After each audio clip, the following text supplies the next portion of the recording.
Blog চেনেলটোলৈ আপোনালোক সকলোকে স্বাগতম জনাইছোঁ। আশা কৰোঁ আপোনালোকে ব্লগটি চাই ভাল পাব। আৰু এইটো মোৰ ফাৰ্ষ্ট ব্লগ হয়, আৰু যদি ইয়াত কিবা ভুল ভ্ৰান্তি হয় আঙুলিয়াই দিব বুলি আশা কৰিলোঁ।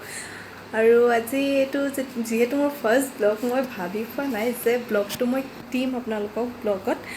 আৰু মই ভাবিছোঁ আজি আপোনালোকৰ লগত এটি ৰেচিপিকে শ্বেয়াৰ কৰোঁ, যিহেতু মই খাই ভাল পাওঁ আৰু আপোনালোক হয়তো সকলোৱে খাই ভাল পাব। গতিকে আহকচোন আমি আজি এটি ৰেচিপিকে আৰম্ভ কৰোঁ। পাকঘৰলৈ যোৱাৰ আগতে আপোনালোকক মোৰ এই কণমানি কচুগুটিটো দেখাব বিচাৰিছোঁ। এইটো মোৰ কণমানি কচুগুটি। হেল্ল' গতিকে লোকেল মুৰ্গীৰ মাংস মচুৰ দাইলৰ সৈতে পচলা সকলোৰে প্ৰিয় নহয় জানো? গতিকে আহকচোন আমি কেনেকৈনো বনালোঁ চাই আহোঁ। তাৰ বাবে আমাক লাগিব আদা নহৰু আৰু জিৰা জালুকৰ মই বটি লৈছোঁ, আৰু জলকীয়া, পিঁয়াজ, সিমানে ইনগ্ৰেডিয়েণ্টছ। আৰু এতিয়া আমি বনাওঁ আহক। মই কেৰাহীখন অলপ গৰম হ'বলৈ দিছোঁ। তাৰপিছত ইয়াত মই অলপ মিঠাতেল দিম। মিঠাতেলখিনি ভালকৈ গৰম হ'বলৈ দিম। তেলখিনি ভালকৈ গৰম হ'বলৈ লৈছে। এতিয়া মই ইয়াত এটা তেজপাত দি দিম।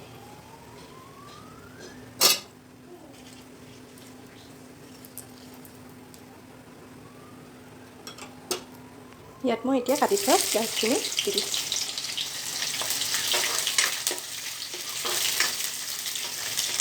পিঁয়াজখিনি ভজা হৈ গৈছে। ইয়াত আমি এতিয়া আদা নহৰু পেষ্টখিনি দি দিম। এতিয়া মই ইয়াত আদা নহৰু পেষ্টখিনি দি দিম আৰু ভালদৰে লৰাই দিম। আদা নহৰু কেঁচা কেঁচা গোন্ধটো যোৱাৰ পিছত ইয়াত মছলাখিনি দি দিম আৰু ভালদৰে লৰাই দিম। ভালদৰে লৰাই তিয়াই থোৱা মচুৰ দালিখিনি দি দিছোঁ আৰু লৰাই দিছোঁ ভাল। এতিয়া মই ইয়াত 1.5 চামুচ হালধি, প্ৰয়োজন অনুসৰি নিমখ দি ভালদৰে লৰাই দিছোঁ। ভালদৰে লৰাই অলপ সিজিবৰ কাৰণে মই ঢাকনা এখন লগাইছোঁ। চব্জিখন ঢাকি ৰখা প্ৰায় 5-10 মিনিট হৈ গৈছে। এতিয়া আমি চাওঁ আছোঁ।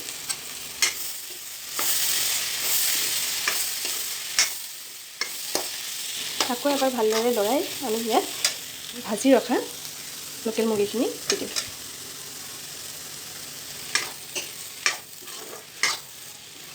মাংসটো অপশ্যনেল হয়, আপোনালোকে দিওঁ বুলি ভাবিলে দিব পাৰে। মোৰ আছিলে কাৰণে মই দি দিছোঁ। পুনৰ ঢাকনাখন লগাই গেছৰ ফ্লেমটো কমাই দিব। পুনৰ ঢাকনাখন গুচাই তাত মই কেঁচা জলকীয়া এটা দি দিছোঁ। যদি আপোনালোকে জ্বলা বেছিকৈ খায় তেতিয়াহ'লে বেছিকৈ জ্বলা দিব পাৰে। মোৰ মানে জ্বলা খোৱা মানুহ নাই ঘৰত, আমি প্ৰায় কমেই জ্বলা খাওঁ, গতিকে মই এটাই জলকীয়া দিছোঁ। আলু প্ৰায় সিজিছে। দিয়াৰ পিছত এনেদৰে ভালদৰে লৰাই সিজিবলৈ দিম। মছলাখিনি প্ৰায় সিজিছে, আপোনালোকে দেখিছেনে? এয়া চাওক, মছলাখিনি ভালদৰে সিজি উঠিছে আৰু ৰংটো ইমান ধুনীয়া আহিছে। অকণমান সময় ভাজিলে আমাৰ পচলাখন ৰেডি হৈ যাব। এয়া মোৰ পচলা ভাজিখন সিজি সম্পূৰ্ণ হৈছে। ৰংটো চাওকচোন ইমান ধুনীয়া আহিছে। তেতিয়া মই গেছৰ ফ্লেমটো অফ কৰি দিম। এয়া চাওক, বনাই হোৱাৰ পিছত পচলাৰ সৈতে লোকেল মুৰ্গী মাংস গৰম গৰম ভাতৰ লগত পৰিৱেশন কৰি মিষ্টাৰ আহিলে খোৱা বোৱাও হৈ গ'ল। এতিয়া ভাবিছোঁ অকণ ৰেষ্ট ল'ম। কাপোৰ অলপ আছিলে ছাটত মেলি থোৱা, তাকে কাপোৰখিনি ল'লোঁ। লৈ এতিয়া ৰুমলৈ যাম। আৰু এতিয়া চাওকচোন, আজি ৱেডাৰটো ইমান ধুনীয়া।